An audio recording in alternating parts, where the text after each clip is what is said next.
I am on board the research vessel Surveyor, where I've been working lately. Before I start getting into all the different bits and bobs about how much it costs to live on a boat, I'll just give you a quick look at where it is that this video was filmed. So this is the back deck of the research boat. You've got a big old A-frame, and then this is a 3-knuckle crane here, and then the beautiful lighting that I have for this video is up to the deck house. Not too much to say about that. And then big old winch here, and also if you're prone to motion sickness, I might suggest taking some Dramamine before watching this video, because there is a fair amount of rocking and rolling that will be happening as I'm sitting there in my chair. Welcome aboard. I'm Captain Joe, and this old girl, she's my home, Toko. She's a 1982 Ed Monk trawler with a monster in her belly. I've spent the last few years aboard making upgrades, and now she's ready to set off over the horizon. So join me as I say goodbye to life on land in pursuit of my dreams at sea. Hop on board to see how much freedom I can live for. Good evening, everybody, and welcome back to another episode of Captain's Corner. As you can see, my environment has changed again, as promised at the beginning of this series. I am on board the research vessel Surveyor, where I've been working lately, and we're currently just anchored out collecting some data, and I figured while we're just hanging for a couple days on anchor, it would be a great opportunity to give you the breakdown of what it costs to buy a boat and live aboard for a couple years. So a lot of you have been asking questions about this, and it's a brilliant question to ask if you are a responsible financial person and you know, you're doing your homework. So as your instructor here, I really want to help you out and give you some good gouge and see if I can clear up some of the muddiness that is, you know, the estimation of how much it's going to cost. The big thing I want to say at the very beginning of this video is that this is basically an impossible question to answer. All I can provide you is my own experience and some of the things I've heard from my other friends who own boats, but largely this is dependent on you, the boat you get, the usage prior to you buying the boat, you know, what condition the boat's in when you buy it, and your future usage, and then your kind of creature comfort level happiness. So you'll hear me talk a lot about doing my own projects and some of the sacrifices that I will make financially versus comfort, and which ones are worth paying for, again, to me, or are worth passing on or doing myself. You know, and it all breaks down to what is your financial and free time breakdown. If you got the time and the effort and the energy to do it yourself. You're going to save a ton of money, and you're going to learn so much, and you're going to know your boat way better. But if you don't live on your boat full time, or you just use it sometimes, it might be in your best interest to pay someone else to do it, so that when you get there, it's just ready to rock, and you don't have to worry about making upgrades or, oh my god, I forgot to change the fuel filters or anything like that. So that is my grain of salt that I give you at the beginning of this video.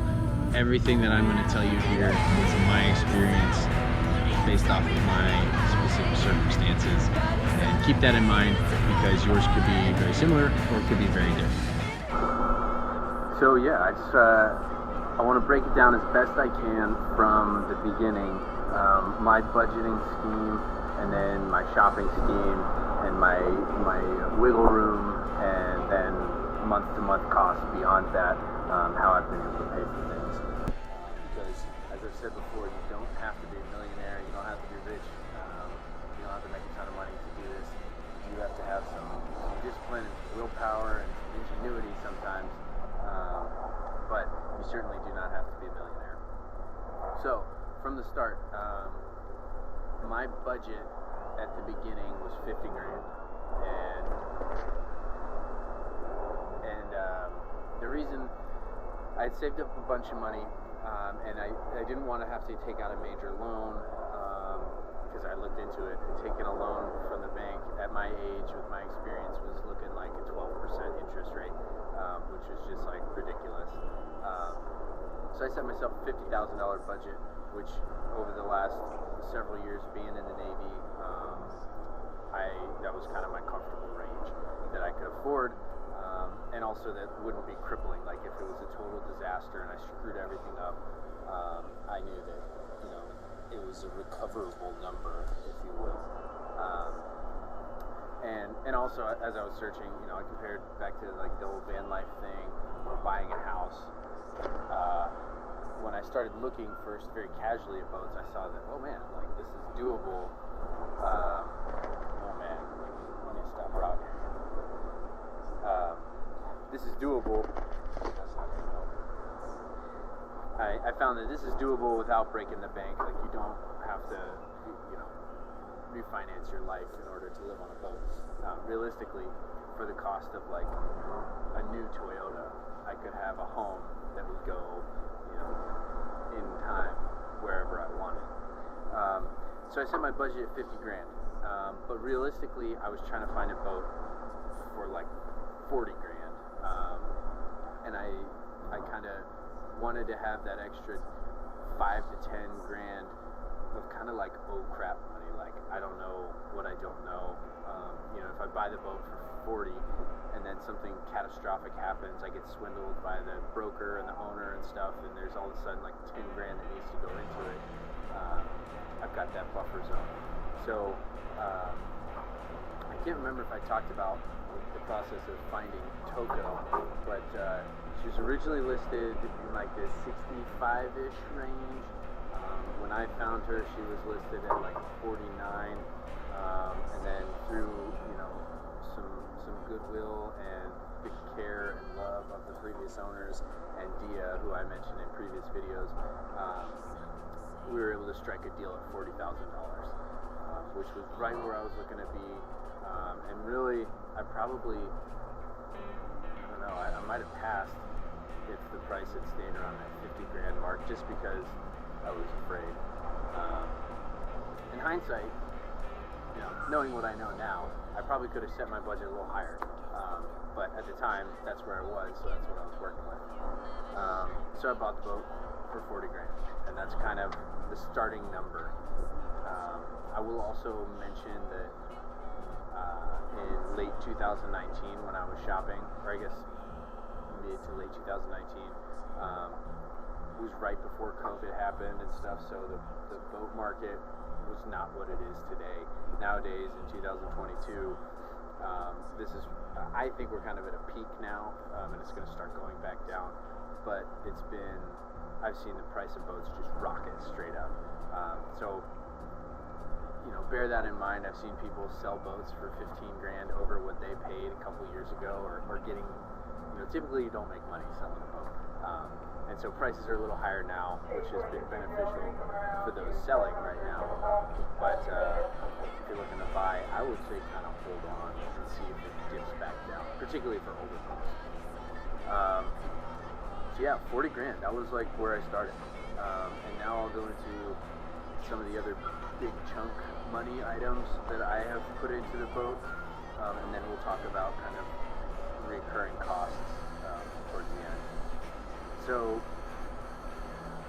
in the last 3 years almost of owning the boat, I have all my receipts and stuff, but I actually haven't ever tallied them up. Part of me is a little bit afraid to, but also there's just like so many that, and there were a lot of things that I bought from OfferUp, Craigslist, and things like that, so I don't have official receipts for those, but my rough estimate for price of parts and materials that I've put back into the boat is about $15,000. And that's everything from redoing the varnish, the autopilot, the tank cleaning, you know, just regular oil changes and filters and things like that. And so I think all things considered, you know, lights, LED, changing a lot of stuff, all things considered, I've spent about 15 grand on the boat after that initial price of purchase. The other major cost or non-cost for me that I want to bring up to you guys is the cost of labor. So I've done all these things to the boat, and all the upgrades you've seen in my videos, has been pretty much just me, and some sweat equity and some elbow grease, which is not to say I didn't have a lot of help from guys like Jim Wilson from the previous episode. Go watch it. So basically, all the upgrades I've made to the boat have cost me nothing in terms of labor costs, which is a very rare thing, or for most people it's probably not that way, right? So if you're thinking of doing this for yourself, factor that in, that one, you gotta have the time and the interest and the know-how or the willingness to learn how to do these things, or you gotta be willing to pay somebody else to do those things for you. So again, rough estimate, I've put 15 grand into the boat and probably saved about 15 grand in labor costs by doing it myself. And I've learned a ton. I did not grow up this way or have these skills inherently. I've relied on friends, YouTube, books, old guys on the dock, everything like that to get to where I am with the boat now. Just to do a little bit more specific breakdown of some of my projects, I've got a couple listed here. So first major thing I did on the boat was the autopilot. That was like a must-have for Catalina and any sort of long-distance stuff, or even just medium-distance stuff. And so I mentioned earlier Craigslist and OfferUp. That's where I got a lot of secondhand or used parts, or even the unused, in case my radar, which I don't even have on my list, that was about $1,000. I've gotten a lot of stuff off of Craigslist in great working condition. Oftentimes, folks with a lot more money and fancier boats than myself will do just an annual upgrade, or every couple of years they'll do an upgrade. And so they'll take out all the previous electronics from like 2019 and put in the 2022 version. The 2019 version works just fine, but they want the new stuff. So guys like me who are hounds on OfferUp can score a deal. And so I think actually the autopilot is one that I bought brand new from the store, because I didn't want to deal with old hydraulic pumps and things like that. But so all things considered, with the autopilot and the multifunction SIMRAD display that controls everything, that was about a $3,000 parts project, and then again, put it in myself with help of Jim, so that didn't cost anything. All the bright work, exterior bright work, I did a poor job tallying that one, but I'm going to estimate again probably between $300 and $500 in terms of parts. I don't know how many hours I spent doing that, redoing all that bright work, but that, honestly, things like bright work, the cost is really in the labor, not in the parts. My tank cleaning project that I have a lot of Instagram stories on, that one probably cost me about $200 for some filters, the little 12-volt pump, some cleaning products, and again, that's another like pretty big time labor one that took a long time, a lot of greasy elbow days, and just sitting down in the engine room waiting for the pump to transfer everything. But I talked to another guy who does fuel polishing, and for my size tanks, it would have been about a $1,200 project. Next was the radar. As I mentioned, that was an OfferUp purchase. It was brand new. It had never been installed on a boat, but for whatever reason, these guys were selling it. So I think I got it for about $900, and it sat on the boat for a long, long time before I finally got around to trying to install it. And then I got it installed, and I couldn't figure out how to, like, the connections weren't right. And then 6 months later, more troubleshooting, and I found the way. So that all works great. So autopilot, radar, ultimately one day maybe fish finder, and chart plotter all goes into one SIMRAD display in the same place, which is beautiful and simple, and I love it.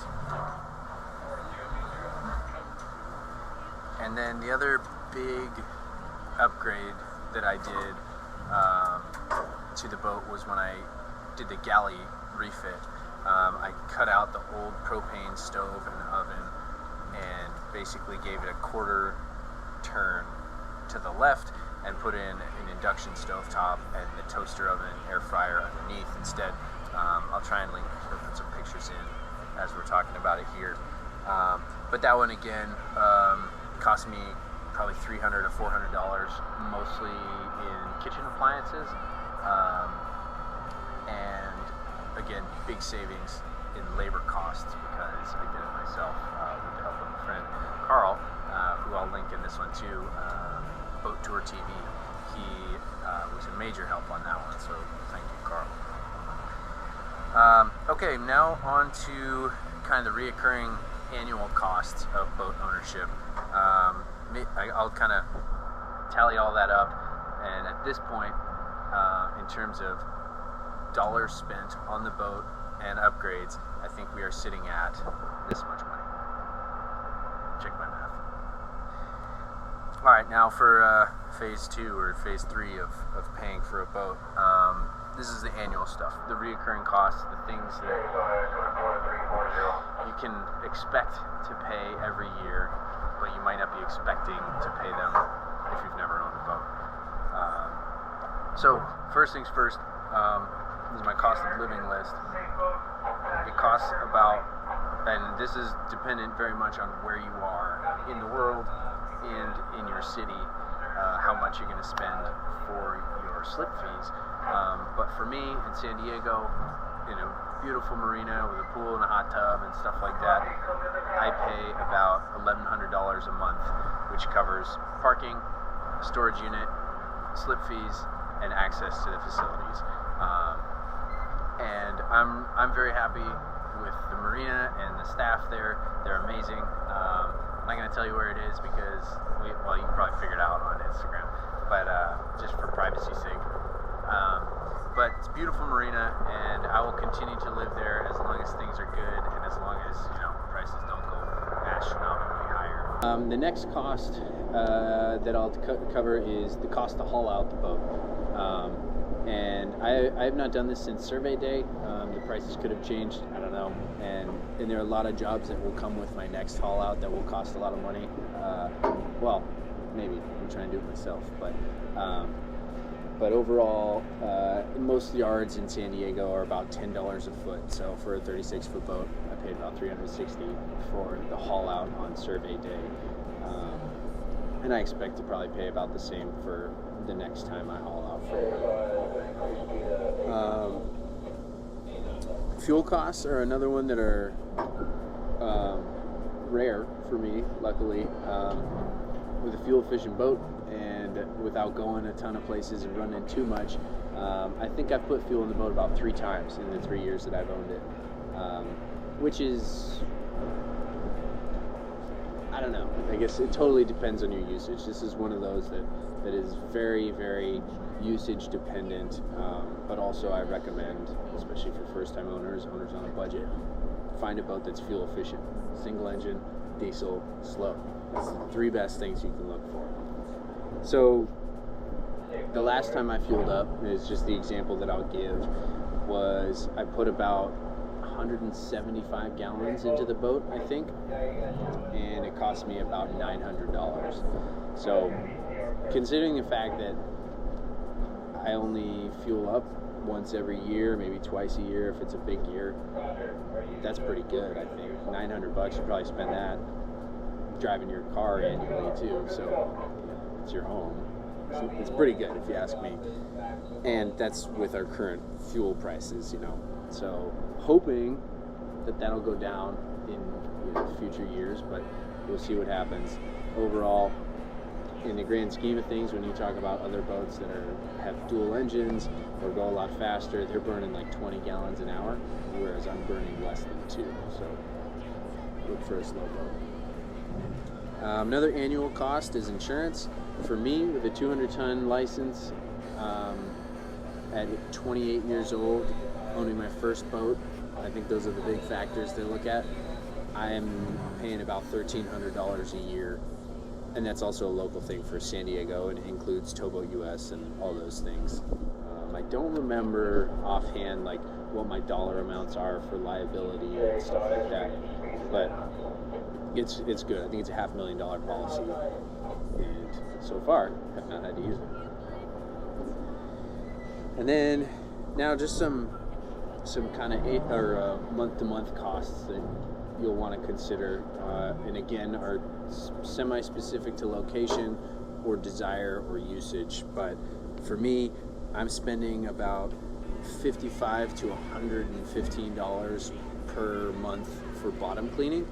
That's something you can do yourself for sure, but I opt not to, just because the efficiency of the guys who do it professionally is just way better. And I don't want to be in the water once a month and I forget, or I'm out of town, and it just doesn't make sense. It's something you just want to have and not have to think about. So that costs me, if it's just a strict cleaning, it's about $55.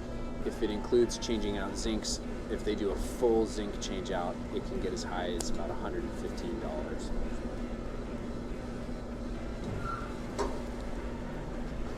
For utilities in the marina, I factored that in my $1,100 monthly cost, but usually my electrical bill at the marina is between $25 and $30, and that's in the winter and the summer, and hopefully solar coming soon to bring that down as well. But in the grand scheme of things, again, I talk to my friends who have houses, and they're paying like hundreds of dollars in electrical fees, which is just insane to me.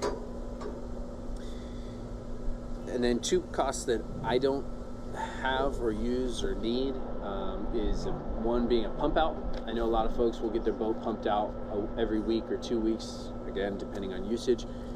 Usually what I'll do is I'll use the facilities at the marina, but if I am using the boat, I'll take it myself to the pump out dock, which is free, or go offshore, which is also free, obviously. So, but that's another quality of life, creature comfort expense that you could easily pay.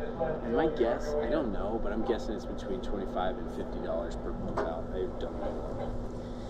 And then the other one that I don't use is Wi-Fi. Having my own Wi-Fi router on the dock. I have not had the need for that because most of my work I'm able to do either on my iPad or my phone, which are both in my unlimited phone plan. I do know some folks in my marina that do that, and I've heard numbers from like as low as $8 a month if you have your own router, all the way up to like $200 a month for super incredible downloading rates, which I don't know anything about. So to this point, I haven't needed it. And I like to, if I need to sit and upload videos or whatever, I like to go to a coffee shop or something anyways, and get out in public and get off my boat, out of my little hermit crab hole on the boat. So yeah, that's kind of the big picture. I'm sure there are things that I've forgotten.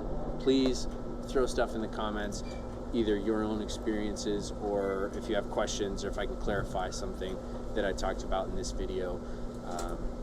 It's like I said at the beginning, it's very dependent on you and your comfort level and your boat and your usage. You know, there are a million different ways, just like owning a home. You could spend a ton of money or you could not. You can pay someone to do the work, or you can do it yourself. And that's the same for cars, boats, homes, whatever it may be. But I really hope that this video breaks it down, or at least helps you kind of categorize different costs that you need to be considering, and helps you in your endeavors to one day live on a boat, buy a boat for the weekends, just have a boat for fun, whatever it may be. I hope this helps you out.